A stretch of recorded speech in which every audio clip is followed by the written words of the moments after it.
အားလုံးမင်္ဂလာပါခင်ဗျာဆိုတော့မမညီကိုရီအနေနဲ့ Leeds United နဲ့ Burnley ဂိုးပေါ်ကျွန်တော်ရွေးချယ်ပေးခဲ့တာအားလုံးပဲ okay ကြမယ်လို့ထင်ပါတယ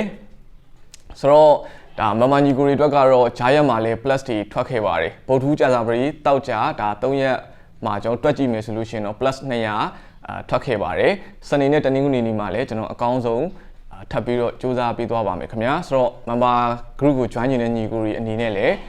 ကျွန်တော်ပေးထားတဲ့ Viber number လေးကို high ပြီးတော့ join လို့ရပါတယ်စနေတနင်္ဂနွေ2ရက်စာမှာပွဲစဉ်တွေကိုလည်း1000ကျပ်ထင်းနဲ့ဒါရယူလို့ရပါတယ်ခင်ဗျာ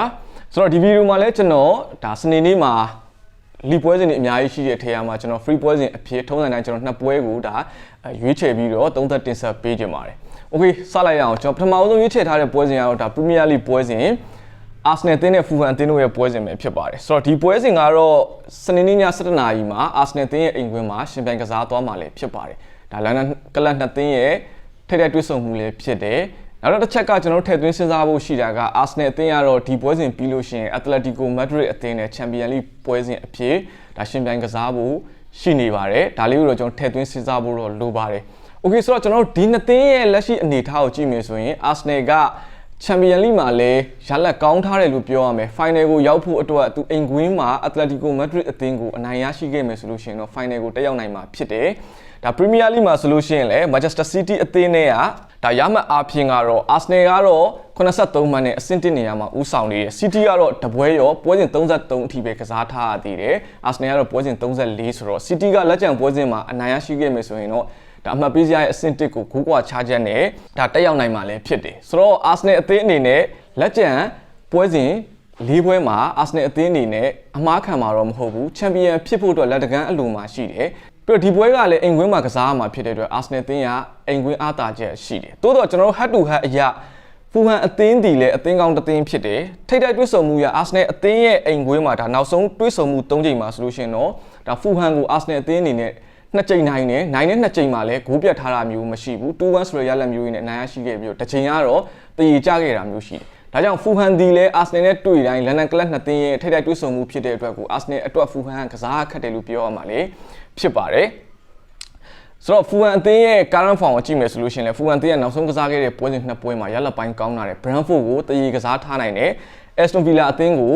အိမ်ကွင်း Craven Cottage မှာ1-0ဆိုတဲ့ရလက်မျိုးနဲ့အနိုင်ရရှိထားတာဖြစ်တဲ့အတွက်ကို Fulham အသင်းကတော့ရလက်ပိုင်းကောင်းထားတယ်ဒါကြောင့်လက်ရှိမှာဒါအမှတ်ပေးစရာရဲ့အဆင့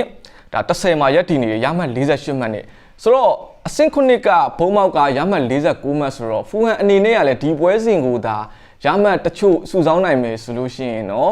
ဒါဥရောပဝင်ငွေတနေရာ Conference League တနေရာလောက်ထိကိုဒါမျှော်လင့်လို့ရနေတာမျိုးလေးရှိပါတယ်ဒါကြောင့်ဒီပွဲစဉ်က Arsenal အသင်းတို့ခက်ခဲမဲ့ပွဲစဉ်ကျွန်တော်ရှေ့ရပြောလို့ Champions League ကစားဖို့ရှိနေတဲ့အတွက်လည်းအဓိကကစားသမားတချို့ကိုဒါပွဲချိန်ပြည့်အသုံးပြုဖို့မရှိဘဲနဲ့ဒါအနာပေးပြီးတော့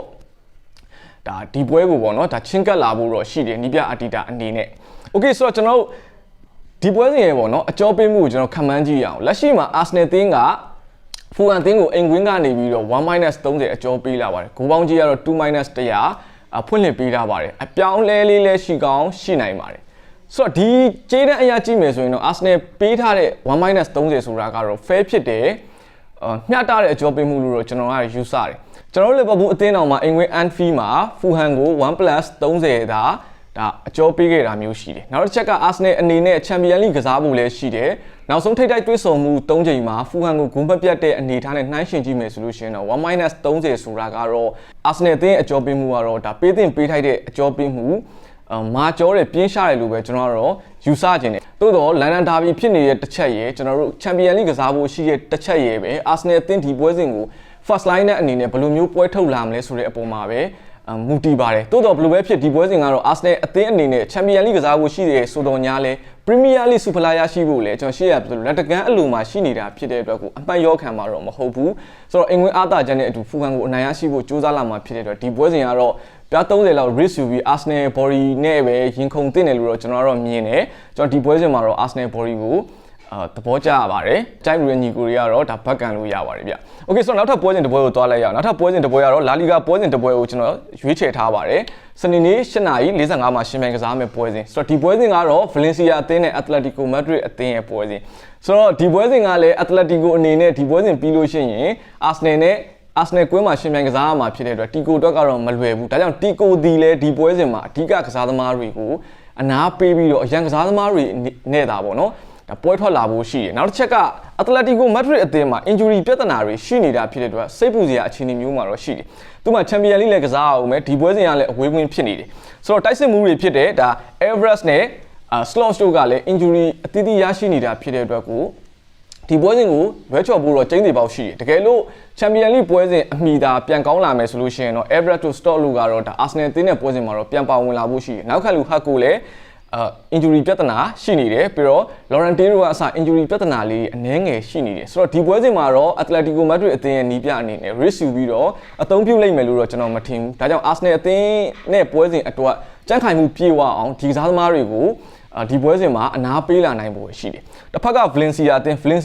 လည်းနောက်ဆုံးကစားခဲ့တဲ့ပွဲစဉ်နှစ်ပွဲကိုကြည့်မယ်ဆိုရင်တော့ Mallorca နဲ့ 1-1 တေချထားတယ်နောက်ဆုံးကစားခဲ့တဲ့ပွဲစဉ်မှာ Girona ကို 2-1 နဲ့နိုင်ထားတယ်တိုးတော့ Valencia အနေနဲ့တန်းစင်းဆောင်ကလွတ်ပြီလားလို့ပြောမယ်ဆိုရင်တော့တင်ချာနီးရပြောမယ်ဆိုရင်တော့မလွတ်သေးပါဘူးလက်ရှိချိန်မှာဒီအဆင့်18က Sevilla ကရမှတ်34မှတ်အဆင့်19ကAlaves က36မှတ် Valencia က39မှတ်ဆိုတော့တန်းစင်းဆောင်ကအသင်းအနေနဲ့ Valencia အသင်းရဲ့ရမှတ်ကွာဟာချက်ကတော့3မှတ်4မှတ်လောက်ပဲရှိတာဖြစ်တဲ့အတွက်ကို Valencia အနေနဲ့တန်းစင်းဆောင်ကကျင်းသေးပေါက်လွတ်ပြီလို့ပြောလို့မရဘူးတိုးတော့အင်ကွင်းမှာဒီပွဲစဉ်ကိုAtletico Madrid အသင်းကဒီပွဲစဉ်မှာအနိုင်ရရှိခဲ့မယ်ဆိုလို့ရှိရင်တော့ Valencia အနေနဲ့တန်းစစ်ဆောင်ကလွတ်ပြီလို့တော့ပြောလို့ရတယ်။ဒါကြောင့် Valencia အသင်းအနေနဲ့အိမ်ကွင်းမှာဒါ Atletico Madrid အသင်းချန်ပီယံလိကစားဖို့ရှိတဲ့အနေအထားရဲ့ injury ပြဿနာရှိနေတဲ့အနေအထားအရန်ကစားသမားတွေနဲ့ပေါ်ထွက်လာမယ့်အနေအထားအပေါ်မှာ Valencia အနေနဲ့အခွင့်ကောင်းယူနိုင်မလားကျွန်တော်တစ်ချက်ကြည့်ရမှာမျိုးလေးရှိတယ်။တစ်ဖက်ကတီကိုကလည်းနောက်ဆုံးကစားခဲ့တဲ့ပွဲစဉ်မှာတော့ဒါလာလီဂါပွဲစဉ်မှာဘီဘာအိုအသင်းကိုတော့ 3-2 ဆိုတဲ့ရလဒ်မျိုးနဲ့အနိုင်ရရှိထားပါတယ်။ Okay ဟတ်တူဟာရကြည့်မယ်ဆိုရင်ပထမကြောက်က Atletico Madrid အသင်းရဲ့အိမ်ကွင်းမှာ Atletico Madrid အသင်းက 2-1 ဆိုတဲ့ရလဒ်မျိုးနဲ့အနိုင်ရရှိခဲ့တယ်။နောက်ဆုံးထိပ်တိုက်တွေ့ဆုံမှု၄ချိန်ကိုကြည့်မယ်ဆိုလို့ရှိရင်လည်းတီကိုကပဲ Valencia အသင်းကို၄ချိန်စလုံးအနိုင်ရရှိထားတာဖြစ်တဲ့အတွက်ဒီနှစ်အပိုင်းခြားတွေမှာတော့ဒါ Valencia နဲ့တီကိုကတော့ကွာဟချက်ကြီးမားတယ်။တီကိုကတော့အသင်းကြီး level မှာရှိပြီးတော့ Valencia အသင်းကတော့နောက်ပိုင်းပွဲစဉ်တွေနောက်ပိုင်းရာသီတွေမှာတန်းစင်းဆောင်ကပဲမနှဲလွတ်အောင်ယုံနေရတဲ့အခြေအနေမျိုးလေးမှာရှိပါတယ်။ Okay ဆိုတော့လက်ရှိကျွန်တော်အကြောပေးမှုကိုကြည့်အောင်ဆိုတော့ Valencia အသင်းကတော့အိမ်ကွင်းကနေပြီးတော့ 1+60 အကြောပေးထားပါတယ်။ဂိုးပေါင်းကြီးကတော့ 3+80 နဲ့ 3+90 ပတ်ချလေအကြောပေးထားပါတယ်။ Okay ဒီကျေးတဲ့အရာကြည့်မယ်ဆိုရင် Valencia ရဲ့အကြောပေးမှုကလိုရာထက်ပိုပြင်းတယ်လို့တော့ကျွန်တော်ကယူဆတယ်။ Atletico Madrid အသင်းဖြစ်နေတဲ့အတွက်အရန်ငွေနဲ့ကစားမယ်ဆိုလို့ရှိရင်တော့ဘာပဲပြောValencia ကိုကောင်းကောင်းရှင်နိုင်တဲ့အနေအထားမျိုးမှာရှိရလို့တော့ကျွန်တော်ကယူဆတယ်။ဆိုတော့ Real Madrid အသင်းတော်မှာဘာနေဗျူးမှာ Atletico Madrid အသင်းကို 1+80 အကျော်ပေးတဲ့အခြေအနေမျိုးနဲ့လက်ရှိမှာဒါ Valencia က 1+60 ပေးလာတာနဲ့ရှင်ကြည့်မယ်ဆိုလို့ရှိရင်တော့ Valencia ရဲ့အကျော်ပေးမှုကပြင်းတယ်။ဥပမာ Atletico အနေနဲ့ Champions League ကန်ဖို့လည်းရှိတယ်။ injury ပြဿနာလည်းရှိတယ်။ပြီးတော့အရန်ကစားသမားတွေနဲ့ပွဲထွက်လာမယ်ဆိုရင်တော့ Valencia အနေနဲ့ပေးတဲ့နဲ့ကြီးရတာ level 100လောက်ဆိုရင်တော့ fair ဖြစ်နေပြီလို့ပြောလို့ရတယ်။လက်ရှိမှာတစ်ဖက်ကအသင်းကြီး Atletico Madrid အသင်းကိုပေါ့နော်တလုံးသွင်းရင်တော့ပြား90နဲ့ပြား60လောက်ပဲပေးစားထားတယ်ဆိုတဲ့ဟိုက Valencia ရဲ့အကျော်ပေးမှုကပြင်းရှာတယ် Bukiri အနေနဲ့ Valencia ကိုအထင်ကြီးထားတယ်ဆိုတဲ့သဘောမှာတော့ရှိတယ်ဆိုလိုတဲ့သဘောက Valencia အနေနဲ့ Atletico Madrid လို့အသင်းကြီးကိုဒါ2-0ဆိုတဲ့ရလဒ်မှသာအပြည့်အဝ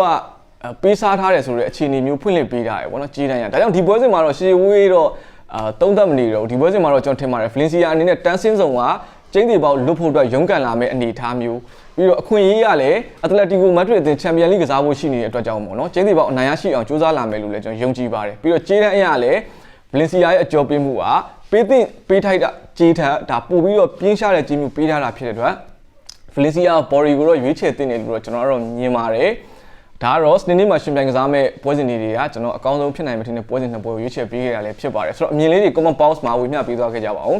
ကြံရှိနေတဲ့ပွဲစဉ်တွေကိုတော့Mama Group မှာတင်ဆက်ပေးသွားမှာလည်းဖြစ်ပါတယ် join နေတဲ့ညီကိုတွေအတွက် Viber number လေးချပေးထားပါတယ်ကျေးဇူးထူးပဲတင်ရှိပါတယ်ခင်ဗျာ